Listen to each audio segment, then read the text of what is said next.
talk professionally about each other's Why work? don't we, listen, here's the thing, Peter. Yeah. You're stepping over a line. When people think of Tom Cruise, they think of the smiling high-octane superstar, the daredevil who clings to airplanes mid-flight, the face of Mission Impossible and one of Hollywood's most powerful players.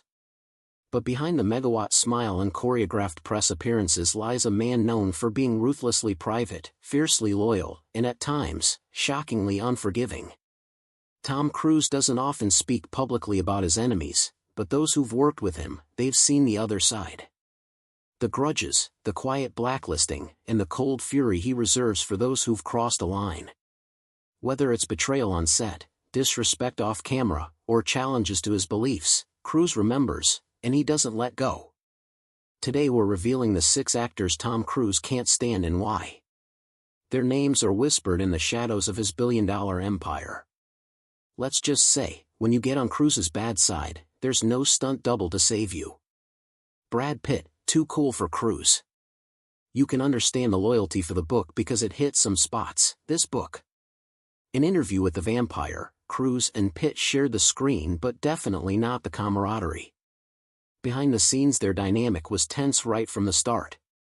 Set insiders say the two clashed frequently over creative direction, with Pitt reportedly finding Cruise intense to the point of suffocating, while Cruise allegedly saw Brad as aloof, detached, and disinterested, more focused on surviving the shoot than building any real connection.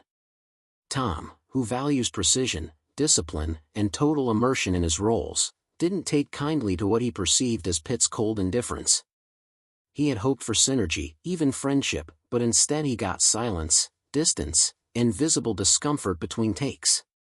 In later interviews, Pitt didn't sugarcoat it. He called the production miserable, describing the entire experience as emotionally draining and creatively stifling. That kind of brutal honesty may have confirmed exactly what Tom was already feeling. Cruise, famously tight-lipped about anything negative, never publicly addressed the tension, but in Hollywood, actions speak volumes. Despite both actors remaining A-listers for decades, they've never worked together again, not once, not even in a massive ensemble cast. And considering how interconnected the industry is, that silence, it's deafening. But the next person on this list didn't just frustrate Tom professionally. She challenged something he holds sacred and made the feud deeply personal. Brooke Shields, the public rebuttal that made it personal. Applause. Richard, help. It wasn't a movie that put Brooke Shields on Tom Cruise's blacklist. It was motherhood. More specifically, it was her brave and very public decision to speak openly about using antidepressants during her painful battle with postpartum depression, a move that at the time helped destigmatize a very real and often misunderstood struggle for countless women. But in 2005, during a now infamous appearance on The Today Show, Cruise, deeply committed to Scientology's rigid opposition to psychiatry, shocked viewers by publicly criticizing Shields' choice, calling the use of medication irresponsible and dangerous. The remarks were jarring even by Hollywood's often unfiltered standards. Brooke didn't stay silent. She fired back with a sharply worded New York Times op-ed, accusing Cruise of spreading dangerous misinformation, undermining women's experiences, and demonstrating a disturbing ignorance of mental health issues. Her words hit hard and resonated with a public increasingly aware of the importance of mental health support and advocacy. The backlash against Cruise was swift and intense. Mental health professionals condemned his statements, fans expressed outrage, and fellow celebrities stood in solidarity with Shields. What was intended to be a routine press tour for War of the Worlds quickly spiraled into a full-blown PR disaster. Though Cruise reportedly apologized to Shields in private sometime after the dust settled, insiders insist the damage was already done. The relationship never truly recovered. Even today, years later, they're never spotted at the same industry events. According to mutual friends, they maintain a polite but unmistakably deliberate distance. But the next actor, he didn't just disagree with Cruise. He mocked him publicly and repeatedly. Matt Lauer, from Interview to Infamy. Hey, what are you doing? Come on. I'm going to go pony up and get chocolate cones first. Now there's a reason why those dinosaurs. It was supposed to be a routine promotional interview, just another stop on the press tour for War of the Worlds. but instead it unraveled into one of the most infamous, uncomfortable moments of Tom Cruise's entire career. On NBC's Today Show, Cruise sat down with Matt Lauer to discuss the film. What should have been a standard chat quickly spiraled into a heated, deeply personal debate about psychiatry, prescription medication, and mental health, topics intrinsically tied to Cruise's unwavering Scientology beliefs. When Lauer pushed back and defended the use of antidepressants, Cruise snapped. He called Lauer glib, dismissing him as uninformed and irresponsible. As the discussion escalated, Cruise's voice sharpened, his body language grew tense, and the tension in the studio thickened. Millions of viewers watched live as one of Hollywood's most calculated stars lost control of the narrative right in front of the cameras. Lauer, caught off guard by the intensity, tried to maintain composure, but Cruise's relentless tone clearly shook him. According to crew members, the atmosphere after the segment was ice cold. Once the cameras cut, the two didn't exchange a single word. No handshake. No post-interview pleasantries. Just a heavy, telling silence. The clip exploded. It went viral before going viral was even part of the cultural lexicon. It dominated headlines, inspired countless late-night jokes, and ignited a media frenzy around Cruise's personal beliefs that would linger for years. But the fallout didn't stop there. Years later, when Matt Lauer's career imploded amid devastating misconduct allegations, Cruise didn't gloat publicly.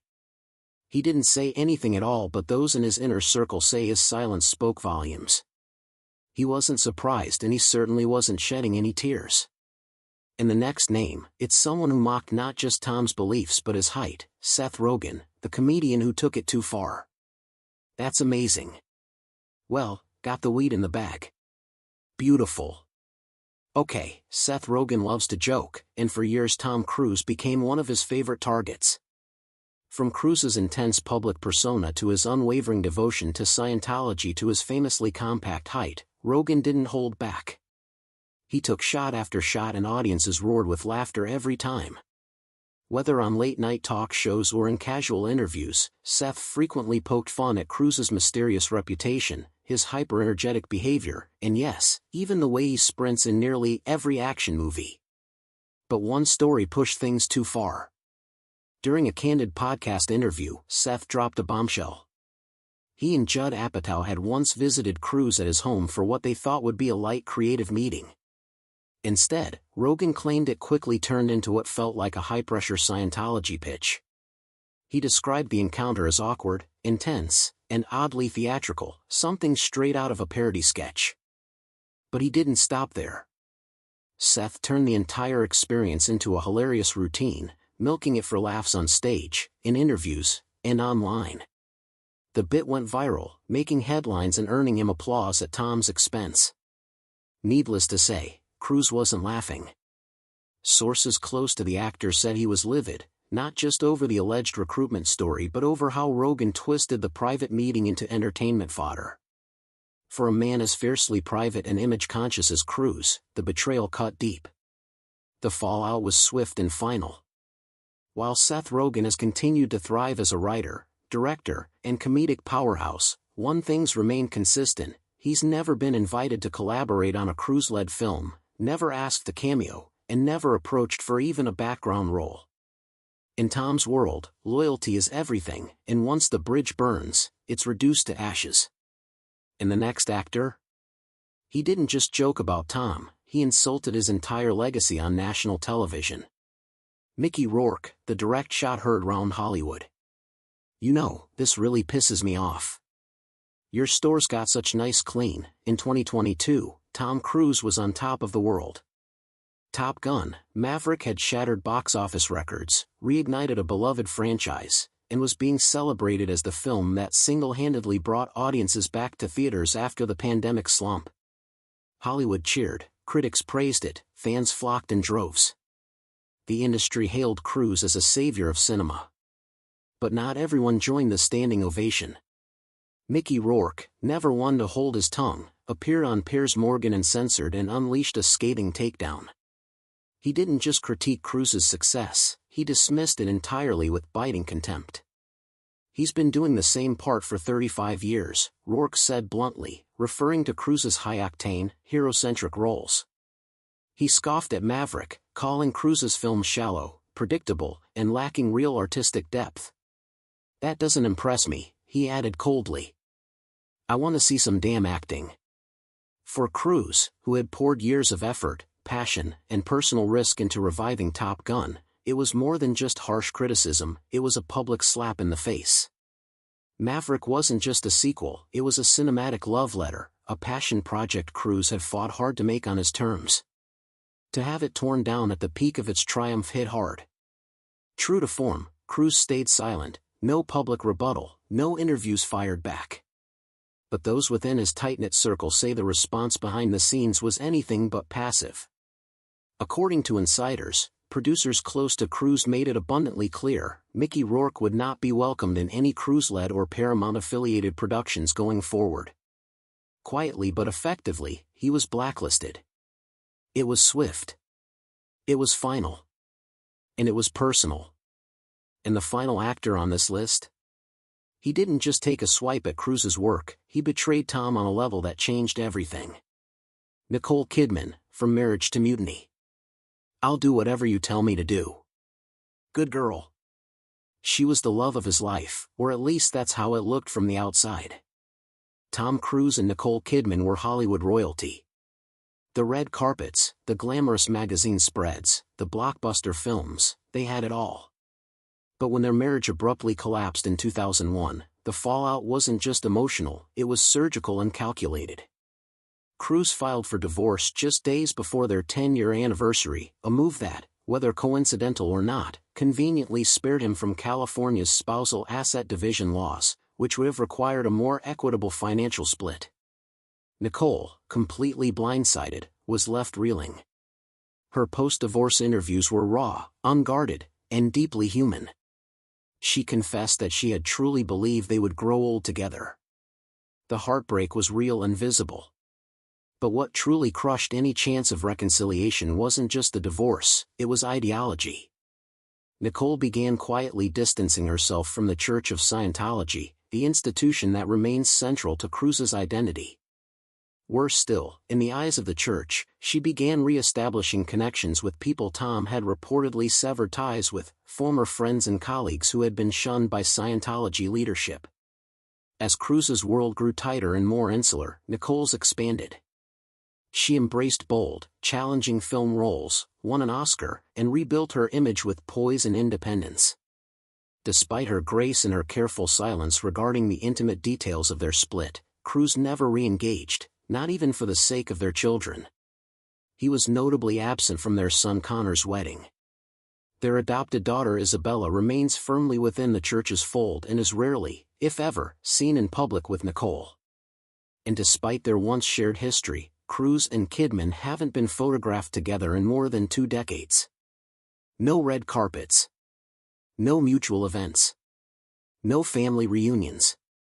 Nothing. Some chalk it up to lingering heartbreak. Others point to Scientology's rigid boundaries and Cruise's obsession with control. But one thing is certain, Tom Cruise doesn't just leave a relationship behind, he erases it entirely. Behind the smile lies steel. So there you have it, 6 actors who got on Tom Cruise's bad side. Some made jokes. Some made jabs. Some made the mistake of trying to challenge the man behind the franchise machine. In Hollywood, relationships are currency. And when Tom Cruise turns cold, it doesn't just hurt feelings, it can end careers. Which feud surprised you the most? Do you think Cruise was justified, or just holding on to old grudges? Drop your thoughts in the comments, and if you want more insider drama from behind the velvet curtain, hit that like button, subscribe, and ring the bell, because in Hollywood, even the biggest stars cast shadows.